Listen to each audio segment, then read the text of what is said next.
Hi Heather, how are you? I'm good, thank you. How are you doing? Yeah, not too bad, thanks. Thanks for taking the time to speak with me today. I hope it's been an all right day so far. Yeah, it's going well. I had an interview with a Japanese magazine so far, and then I have a few more interviews after you, then I'm done for press. Uh, wow, it sounds quite busy. It sounds like you've got a hectic schedule going on then. Yeah, daily. Well, I'll try not to keep you too long then, so let's get straight into it. Yeah. So, with the lockdown and coronavirus and everything forcing the album production process to go virtual, what kind of effect did that have on the final result? Well, the vast majority of it was done in person with me and the producer, Rich Costi. The only things that were done virtually were the bass from Charlie's end.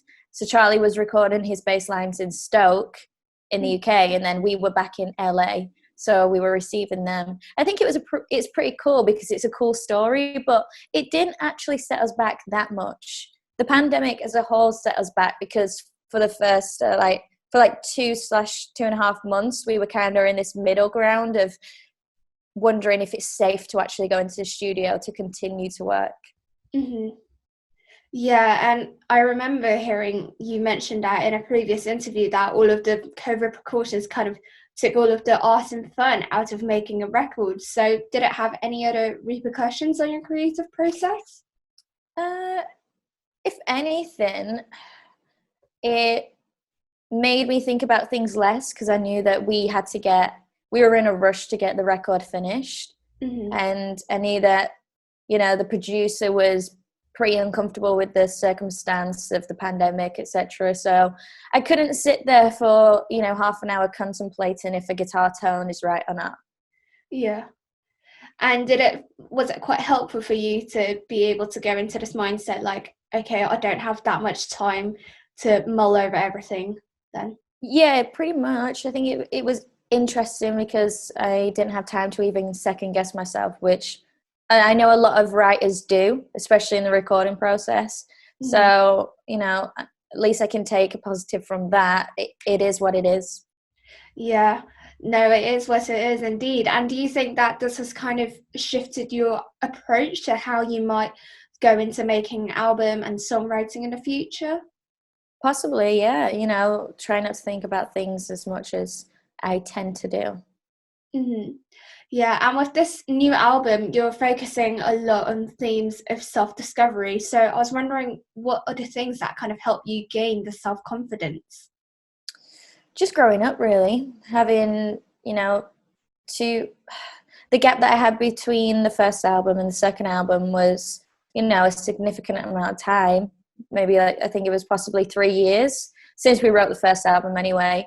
So during that time period, I had grown up. I traveled the world even more, met various new people, had more experiences, educated myself better, sort of um, became a lot more um, I discovered a lot more new art. So I discovered the message that I wanted to sort of give to the world, and I knew that when I came back with a second record, I needed to come back with a strong message and a message that society needs to hear. And I just needed that time period to sort of grow up and find myself as a person, but as an artist as well.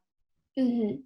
And do you think there were any particular experiences between the making of your first and second album that was particularly formative or impactful for this kind of process? I think meeting my partner Kelsey really had a massive influence because I think when you're around someone that you admire as a creative and respect, and you can have daily creative conversations and create together, then that really changes you as an artist and sort of inspires you in a whole different new level. So me falling in love definitely did impact this album massively. Hmm. Hmm. And I think looking back a little bit, what do you think are some things you wish you could tell to your younger self? Not to be too harsh on myself and not to be so critical. I feel like I spent a lot of years having too high expectations of myself, and just sort of, I would remind myself that I'm human and that it's okay to make mistakes. Mm-hmm. Yeah. And I know that last year, besides from coronavirus, there were a couple of other difficulties which made it particularly difficult for your band. So what are some of the things that help you get through the dark days? I think, it's the simple things in life now that bring a lot of joy.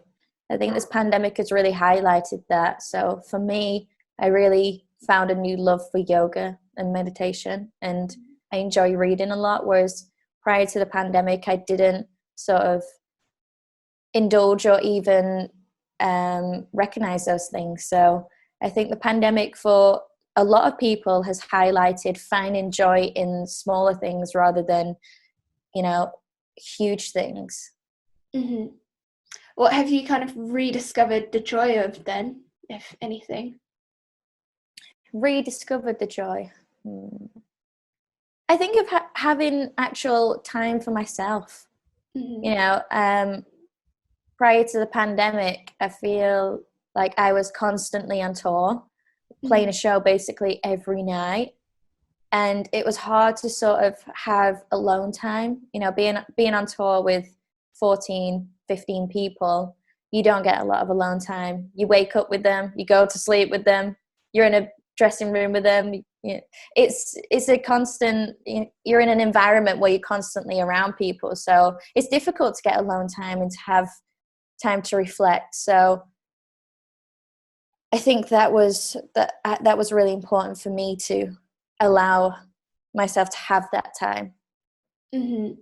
And did you find that, so when you were in LA for yourself for a little bit, did you find that this alone time also then impacted your songwriting creative process for the album? Massively, yeah. I feel like that was the thing that sort of sparked the album. We'd Mm-hmm. spent 2 years trying to write the record, me and Kira, and we sort of went round in circles and weren't really getting anywhere. We sort of were rewriting the first record.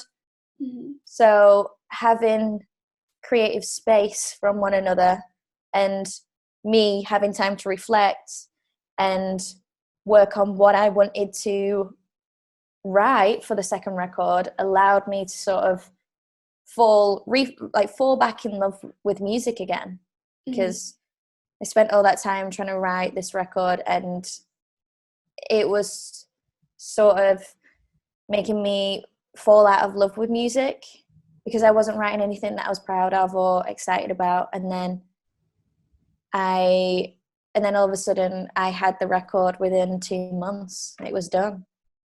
Wow, 2 months, that's Yeah. definitely a very quick period. And now it can just like switch like that. Mm-hmm. And what would you say was the easiest part then during those 2 months of making the album? The easiest part, the songwriting and actually writing songs came pretty natural to me. It Mm-hmm. wasn't actually that difficult to piece a song together and write a song. I've had experiences where songs have taken 2 weeks to complete, 3 weeks, a month, but most of these songs were wrote in 4 to 5 hours. They were done. Wow, that is Yeah. really quick indeed. I And think it was probably the pressure. I deal well with an unhealthy amount of pressure on my shoulders. mm-hmm. Yeah, I can understand that, as having that looming deadline kind of always creeping over you. Yeah, it's not the healthiest thing to have, but No. What would you say are your happiest memories of making the album then?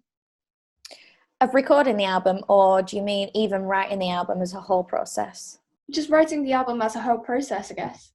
I think that the happiest moments were when I was writing the songs, when I had finished the songs and I listened to them back and I was like, I can't believe I wrote this. Yeah. Like for me to sort of take charge in this record and more so part ways with Kira on a writing sense of things, Mm. I didn't feel like I was good enough to do that. So I've sort of proved to myself that I can, and I have the ability to do that. And I'm really proud of that. So I think the happiest moment for me was writing these songs and then watching them come to life and listening to them back and realizing that I was able to do that. Mm-hmm. And it was just really fun in general. Like there's no pressure when you're recording a record. You sort of, I think it's really easy to sort of get caught up in if you're making the right decision with, you know, the smallest things like a guitar tone. And I don't necessarily enjoy that side of things. I just want to create, and I don't want to think about things too much. But when you're in a studio with a lot of musicians, there's a lot of conversations, and then you start to sort of second guess what you think. Mm-hmm. Yeah. So you mentioned that you parted with Kira in terms of the songwriting process. Did you find that was something quite helpful then? And is that something you think you'll take into the future? It was helpful because we had tried to write the second record and it just didn't work. The songs weren't good enough, and Kira knew that too. So if we hadn't parted ways, I don't think we would have had this record that we have right now. And when we parted ways, Kira went off and started producing other artists too, and started working on their craft and becoming a better producer overall. So that has really opened a lot of doors for them. And yeah, I think in the future, you know, I will continue to probably write alone, and maybe in the future me and Kira will be able to write together, who knows. But we have different musical tastes, so we have to meet in the middle somewhere. But hopefully sometime we will be able to write together. But yeah, that makes sense. And I think, just being wary of the time, I've just got a couple of concluding questions, and one is, well, what are your hopes and dreams for this year? I hope that the virus is completely gone and everyone is safe and no more people are dying. That would be my biggest wish and my biggest hope. And then after that, I just wish that, you know, this album really connects with people and people find great comfort in it. And we can play live shows again. Yeah, I think everyone is definitely missing those gigs. Yeah. And I think in light of that, would you say that's the main thing that the band will be most looking forward to being able to do again? 100%, yeah, completely. They can't wait to play live again, and it's so fun and it's so connecting. Well, thank you so much for your time today. Of course, no problem. The rest of your day goes well. Thank you, you too. Speak to you later. Take care.